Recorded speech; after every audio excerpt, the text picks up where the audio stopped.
What is the biggest scandal in your small town? Story 1. A few members of a scummy local family broke into a bar and stole money, beer, and peanuts. When they went to leave, they realized there was a drunk patron sleeping out back on a picnic table. They, thinking he was a potential witness, bashed his head in with a hammer, threw his body into the back of their truck, drove the truck through an old railroad trail, and dumped the body in a swamp. They were caught almost immediately because there was a trail of blood and their truck was covered in DNA, all over some cash and beer. This is like that one Black Mirror episode where the woman kills a man because she believed he'd seen her kill someone and he could tie her to the crime once his brain was scanned and police could see the images, then killed his wife who found her over him, and then killed their baby that was in the cot nearby because she didn't want the police using their imaging device on the baby. She then pranced away to her young son's school play or something. The thing is though, the baby was blind, so it didn't see anything, but the family had kept a hamster, so the police were able to use the imaging device on the hamster to find out she did it. Story 2. Probably the Brown's Chicken Massacre, where 7 people were murdered at the restaurant over a robbery. The case was cold for 9 years until the girlfriend of one of the murderers went to the police that he had confessed to her. He and his friends were eventually convicted through DNA and a confession. I was working at a restaurant nearby at the time this happened. I was closer. For the next month, we walked to our cars in pairs and left the garbage bags in the kitchen to be taken out in the morning. The morning staff were not happy, but couldn't say boo about it. My now husband worked with one of the murderers when he was 20. Juan Luna worked at a grocery delivery place, like Instacart, but 10 years ago. Said he was a nice guy. This was about 8 years after the murders. Said he would rap a lot about some heavy dark stuff, which now makes sense. They had no clue until the guy didn't show up to work because he got arrested. We had an infamous chicken restaurant murder scene too, just 6 months prior to this one. It was the Lee's Chicken Murders in August of '92 in Tulsa, Oklahoma. 4 young adults were executed in the walk-in back of the head. Same booty as the Browns, about 2K. Trigger Man was the first US execution of 2007. I was good friends with the police chief's daughter at the time, and we were out partying the night of the murders. We drank too much and stayed out really late that night, and she woke me up very early the next morning to tell me what had happened. Several years later, I dated a homicide detective from a neighboring village who had been one of the investigators on the case. Unfortunately, we broke up a few months before the murders were solved, and I always wished I could have talked to him about it, because I know he would have had a lot more details than what was on the news. My grandmother lived in the retirement home right behind it at the time, and it was always so creepy to see her home so close to where such a tragic event occurred. I moved about 2 blocks away several years ago, and the building was a dry cleaner for several years before it finally was torn down. It was a constant reminder of the horrific murders. Story 3. The mayor and several city councilors were taking kickbacks and bribes from demolition, construction, and cleaning companies for cleanup contracts after a hurricane, funded by FEMA. The companies would give the mayor and the city councilors like a couple of grand, and then the company would get FEMA funds in the tens of thousands to clean up/destroy a hurricane-damaged property. Only the address was given to FEMA, and listed on the contract was fake, or already cleared, so the companies got paid to do nothing. This is why we can't have nice things. But seriously, corruption is the evil that plagues every system. Anti-corruption laws should be the most strict and stringent laws we have. We should be thinking, is that really a fair punishment just for that when there's a corruption case, be it a public figure like the mayor in your example, or someone in a publicly traded company or nonprofit skimming money? Corruption is corruption, and it should be stamped out at all levels. I was about to write about Lynn Haven, Florida, and the appallingly corrupt former mayor Margot Anderson, who loved to flaunt her Christianity but swindled her town after it was devastated by a catastrophic hurricane. I don't live there, but my grandparents do, and I was with them when Hurricane Michael hit. It looked apocalyptic. Trump came for half an hour that week for a photo shoot with her, and then the media's attention was diverted elsewhere. It's infuriating and heartbreaking she exploited her position of trust. My uncle went to Moseley High in the 90s when she was a drama teacher and popular, and had tried to give her the benefit of the doubt at first, but the evidence of her corruption was overwhelming. She wasn't even living in the town that she was mayor of when she was arrested. She was across across the state in Jacksonville near her daughter with a huge $100,000 RV she'd received as a bribe parked in front. Meanwhile, she diverted funds desperately needed by the city into repairs on her house and her mother's in Lynn Haven, while so many residents were left with nothing, absolutely nothing. All this time later, and there's still massive damage that has yet to be repaired, and residents are in pain. I know there are a lot of other people who were arrested, and some have already pleaded guilty, but I think she, as the former mayor, especially betrayed the city that had voted for her. She's still acting like she's the persecuted victim on her social media page and accepting no accountability. Story 4. In 2000, a girl's body was found on the steps of the local middle school. She had been beaten, R-worded, strangled, and burned. The officer that arrived at the scene was a rookie officer. Since he was the first in the scene, the police department made him in charge of the case. The case was massively botched. The murder had shocked the community, and a lot of people were talking. Several years later, the police marked it as a cold case. A local woman was doing her own detective work. She reached out to a journalist from the UK. The journalist flew to meet the woman and investigate the murder and missteps by the police. They uncovered a massive cover-up. The local police department was hostile towards the journalist and locals, to the point that the state FBI branch had to get involved to protect the investigation. Due to the police department's terrorizing behavior, they ended up getting investigated by the FBI. Apparently, they knew who had committed the crime, a local drug dealer who was cozy with the police. He eventually was arrested and sent to prison for life. The police department got a slap on the wrist. The journalist went back to the UK, and the local woman moved to a nearby city. Also, for anyone reading, this wasn't just a case of Mayfield Police Department, Kentucky, just looking the other way. A female officer took one of the witnesses home with her under protective custody for a few nights. Another officer pulled the murderer over the next day, his car reeking of gas, which he used to burn the body, and the officer decided to not follow up at all on the lead or report it to anyone. They sent that one female witness home days later without ever even getting a statement from her. They were absolutely complicit in this murder, and there are no two ways about it. This is all in addition to local PD outwardly harassing and threatening the local woman and the journalist, as you said. I won't post it here because then it'd be witch hunting, but you can very easily find Mayfield PD's Facebook page with a quick search. Scum of the earth. We had a case in our town where an 11-year-old girl was strangled to death in a cinema parking garage because she had been at the wrong place at the wrong time. The provided camera footage to find the suspect was blurry as hell, so it was impossible to recognize anyone. They actually relied on recognizing someone based on the walking style of the person shown in that potato-quality footage. A teenager had been arrested and questioned at the local police station while people gathered to lynch him.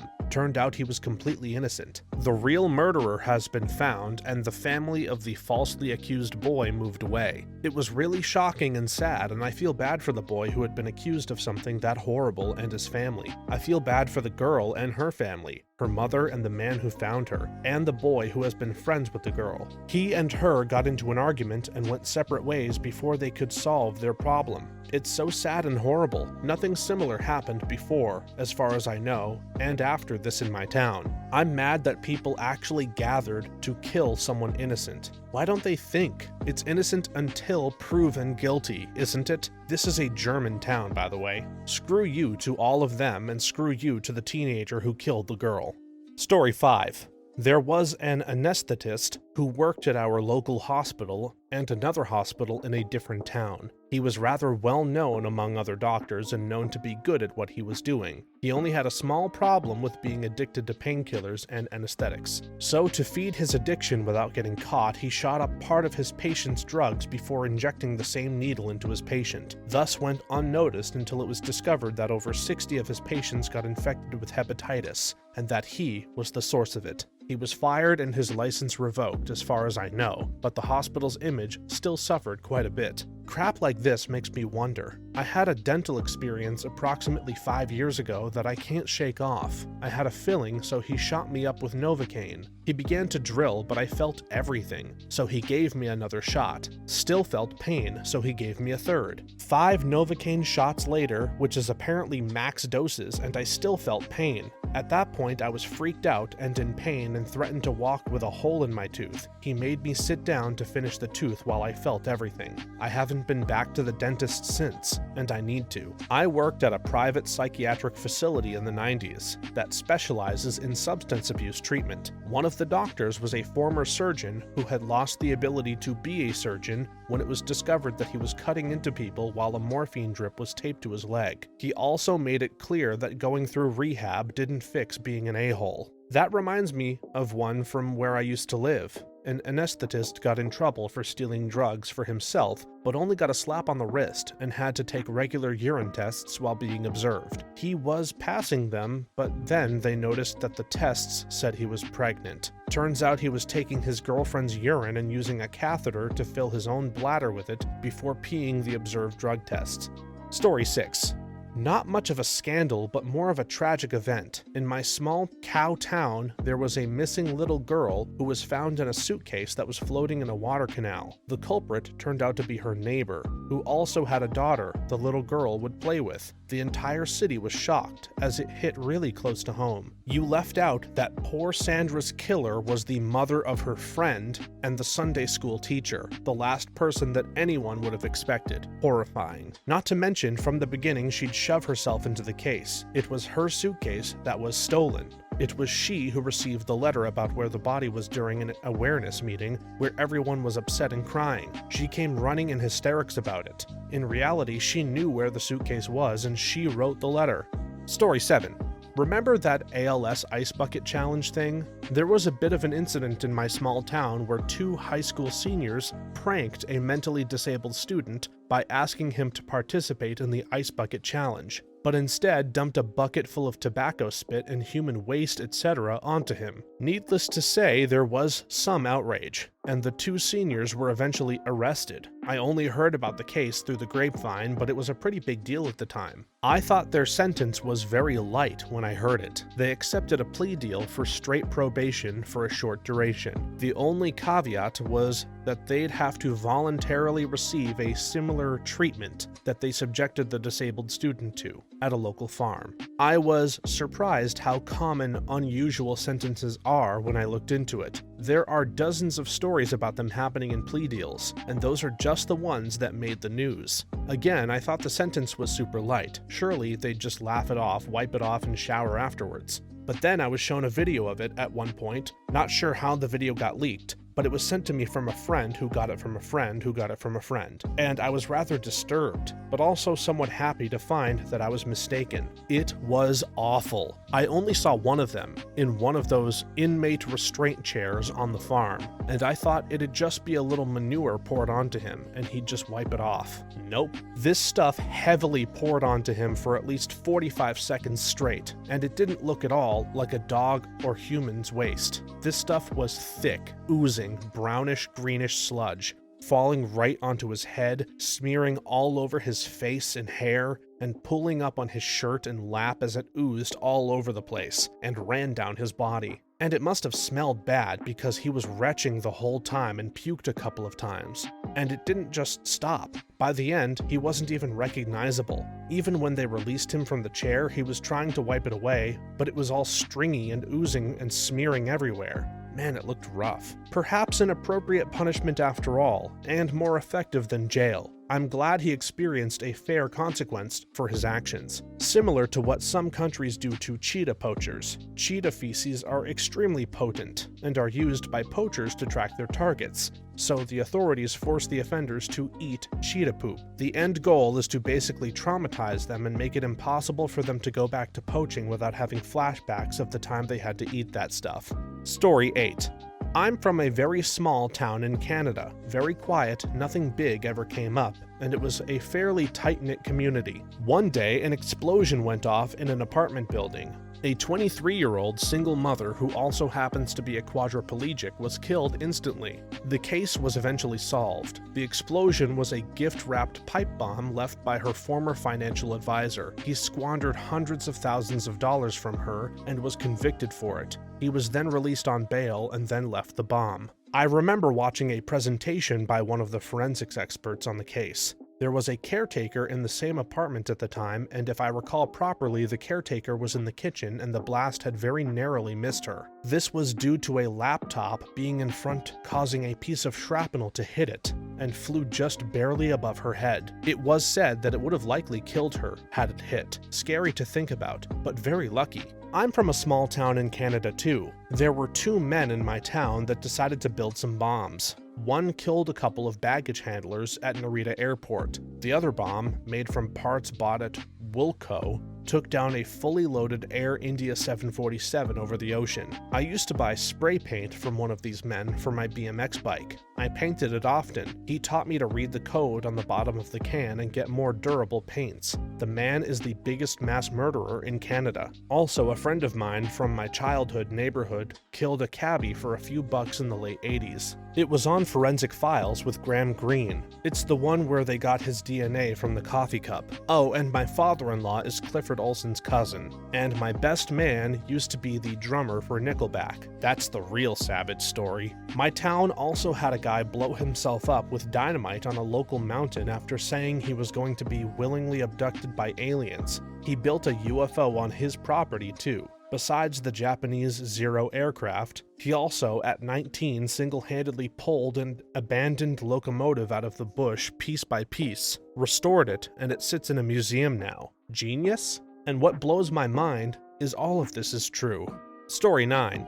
The local drunk got into an argument with another regular at a popular bar, pulled out a gun, and shot the other guy to death. But that's not the scandal. The guy who died was apparently really nice and well-liked in the community. The others in the bar were able to disarm and restrain the assailant until the police arrived. When the sheriff got there, he just said, "Looks like you all need a few more minutes with him. I'll come back later." So everyone in the bar grabbed what they could find and ended up beating the shooter to death. The sheriff reported it as self-defense and the security tapes disappeared. But the bar was crowded, so the real story got out. There were a few attempts to reopen the case or charge the sheriff and some of the bar patrons, but they were all squashed pretty quickly. The really interesting detail, in my opinion, is that there were some pretty strong rumors that the drunk had been sleeping with the wife of the man he killed, and that he'd been attacked first. So the original shooting may have been in self-defense, but because there was no camera footage and all the witnesses were involved in killing the drunk, there's no way of knowing the truth. This is very similar to Ken Rex McElroy. Dude terrorized the town, and eventually everyone banded together and shot him to death. Then, when questioned, the answer was always the same. No one saw a thing. My dad was a police officer in St. Joseph, Missouri around then. He ran into Ken a few times there. People, including cops, were straight up terrified of him. The day Skidmore killed him, my dad came home and told my mom, "Holy crap, Skidmore killed him." My mom didn't understand until the news broadcast either later that night or a couple of days later that close to 50 to 60 people had surrounded the dude's truck, and some men grabbed rifles, possibly belonging to Ken, from the back of his truck and just unloaded. 2 rounds to the back of the head did the job, and nobody ratted anyone out. To this day, it is unsolved because the whole town kept quiet about it. They even pulled his wife away from the truck as the firing happened to keep her out of it. Apparently no marriage papers existed, and she had been R-worded and taken by him at the age of 14 after setting fire to her family's home and shooting their dog. Anyone can be upset if vigilante justice occurred here, but usually, after people read of everything he did and learn just how maniacally evil, that is not hyperbole in this case, he truly was, they typically switch to, "Yeah, I guess he had it coming."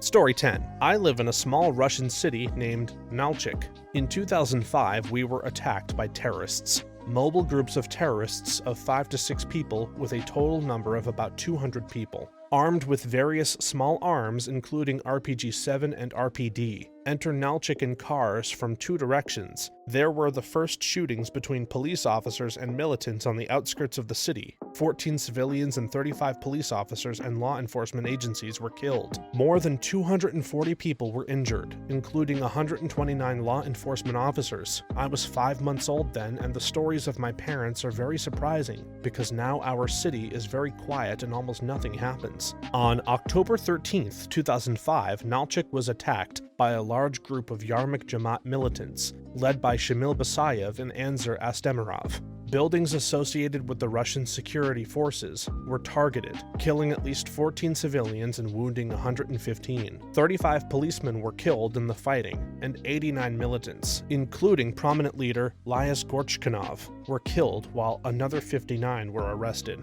Story 11. I'm originally from a town called Hyde, a few miles outside Manchester. Unfortunately, Hyde is famous for Harold Shipman, the once trusted GP who killed elderly patients by overdosing them with diamorphine. My grandma's neighbor, Jack, was one of his many victims. Side note, he also did my mom's ultrasound when she was pregnant with me. Rest in peace, Jack. You were a wonderful man. I was tempted by one of the medical insurance professional indemnity for medical practitioners companies in the UK. Apparently, he asked his medical insurer for legal support when he was arrested. They were able to very clearly decline by saying what he was charged with was not something covered by his policy. He's the reason all controlled drugs need to have a paper trail from supplier to a patient in the UK, and why I need to write every instance of morphine, oxycodone, methylphenidate, fentanyl, etc. in and out of my pharmacy. What an a-hole for everything and gives me a headache, but it is worth it to catch people fiddling with controlled drugs. Story 12. My favorite Chinese restaurant burned down when I was in high school. Told the fire department nobody was left in the building. Turns out they had multiple people chained up in the basement as part of a fairly large human trafficking operation. Suburb of Detroit. Absolutely crazy. I have a somewhat similar story. Great local Chinese restaurant with high quality food. One day I noticed unfixed damage to their windows. There were legitimate holes, and I wondered if they were bullet holes. It seemed crazy to think that, but also why not just replace the windows? In time, the food quality goes away. Fewer customers. Owners and operators seemed stressed a lot. One day later, the entire plaza it was in burns down, destroying all the businesses there. Allegedly, a fire happened because of some hair products in a nearby, also Asian nail and beauty salon caught fire. While I never had it confirmed, I strongly suspected it was arson, as part of some triad or Yakuza-type protection racket. The owners weren't paying enough and got their store damaged. They cut corners to try to meet the bribes or something, and just a vicious cycle of money issues happened. Then it all gets burned down one day. The fire damage was so extensive and widespread that it really seemed like an accelerant in an intentional arson was used. I mean, I'm not an expert, but so much sketchy stuff surrounded the weeks leading up to all this. As a cherry on top, once the plaza was repaired, additional, other Chinese-owned businesses popped into the same location. It just further makes me wonder if these businesses are now approved. My small town had to call 911 where a man in Spanish was saying people were about to die and they were trapped in a semi-truck trailer. We didn't have a 911 call tracing back then, but everyone awoke to the news that the truck had been abandoned 3 hours north. They found 19 Mexican immigrants dead who had been smuggled into the US. They all died from heat stroke after the smugglers left them locked in the trailer. They built an interesting memorial where people would leave jugs of water for their spirits, but in our current political climate, it was apparently destroyed and not resurrected. Story 13. A local chemical manufacturer's mixing plant blew up and gassed the whole town. Everything was fine, just horrendously stinky, but it drew up a lot of controversy over their safety protocols. The company never rebuilt the plant, instead selling it to the city, which I'm pretty sure became a fireman training site, so all was good in the end. Not a scandal, but there was a house in my hometown that wasn't habitable, and there were plans to build a new one on the property. Instead of just hiring a demo company to get rid of the old one, they donated the use of it to the local VFD to do a live fire exercise, and then would bring in a cleanup crew and then build the new home. I thought that was a good idea. I know they have those training buildings and all, but this provided an opportunity to do about as real world of an exercise as you could get. Story 14. My home county had a few historic covered bridges. They were quite the pride and joy of the area. Somebody burned one down. Somebody else saw 3 young men do the deed. Now we all knew it was the trio of kids in my class. Like most schools, we had cliques, two of which were the preps and the burnouts. The bridge burners were preps. One's dad was the county judge. One's mom was the primary real estate agent in the town. This posed a dilemma. So the parents of the preps, including the judge, hatched a little plan. They gave 3 burnouts in my class $10,000 each. This was in the mid-1980s. And the promise of a light sentence of 6 months probation if they plead guilty and take the fall. The burnouts agreed and took their money. The judge figured if the burnouts didn't hold up their end, he would make sure they were found guilty anyway. So they showed up in court in front of the prep's judge dad. They not only didn't plead guilty, but they also had a speeding ticket dated the same day and time as the time the bridge burned. But the speeding ticket was 70 miles away. And since all 3 were minors, all 3 were named in the ticket report. The judge had no choice but to dismiss the case, and the parents of the preps weren't even mad because that was enough of an excuse to effectively end the whole investigation. Nobody got in trouble for it. It all just went away. The bridge was rebuilt. The placard was changed to say replica of a historic bridge, and for $10K, those precious little boys didn't get a black mark on their records. Story 15.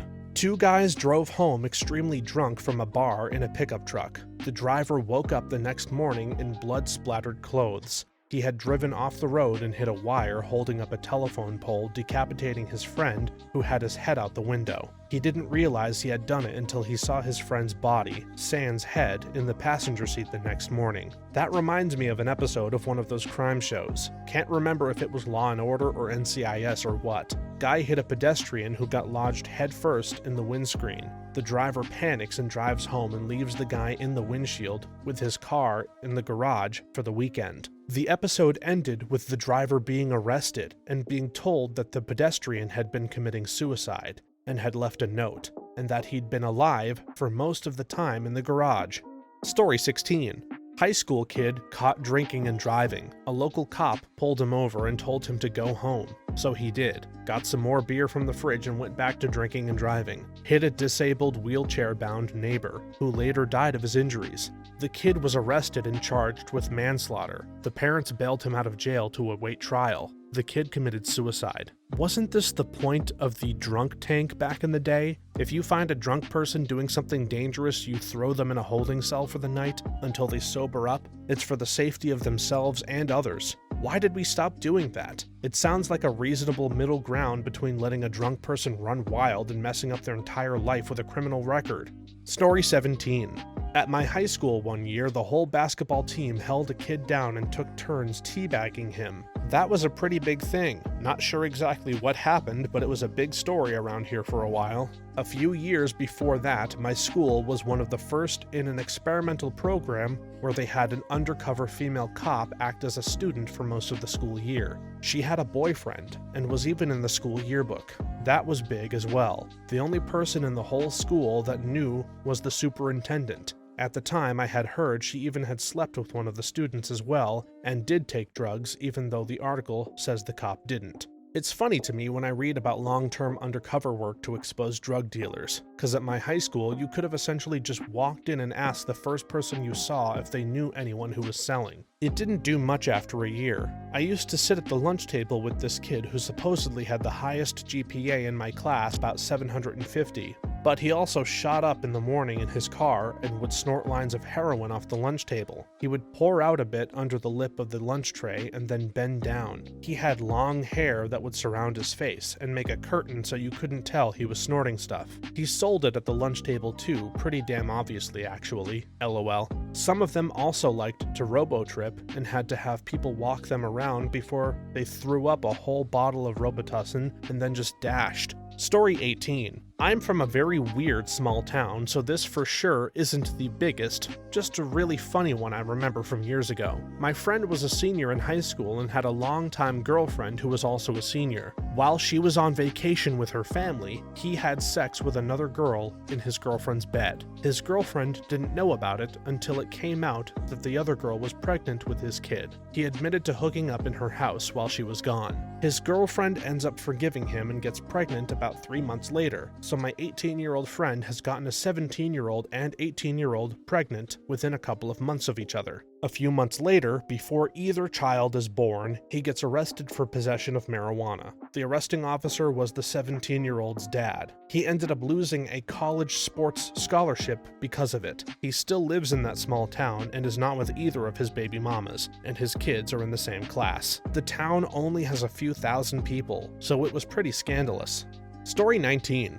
We don't live in a super small town, but small enough at 50K. There was a murder that happened about 20 years ago that has left everyone scandalized. It was a woman who lived on the wealthy side of town. Her husband was an engineer who worked in a neighboring town about 45 minutes away. He came home to find his wife had been brutally slaughtered. He called the cops, etc. The man who gets arrested is this no-name drug addict idiot whose only connection to this family is that he installed the security system. No one could ever figure out a motive, however. He had 3 trials, all hung juries, so he got off eventually, but the time elapsed was several years. Poor guy. Meanwhile, the husband moves several states away and says that he is terrified of this dumb punk kid, which is really dumb. No one around town believes that the punk did it, so here's the juicy backstory that never made it into the official story.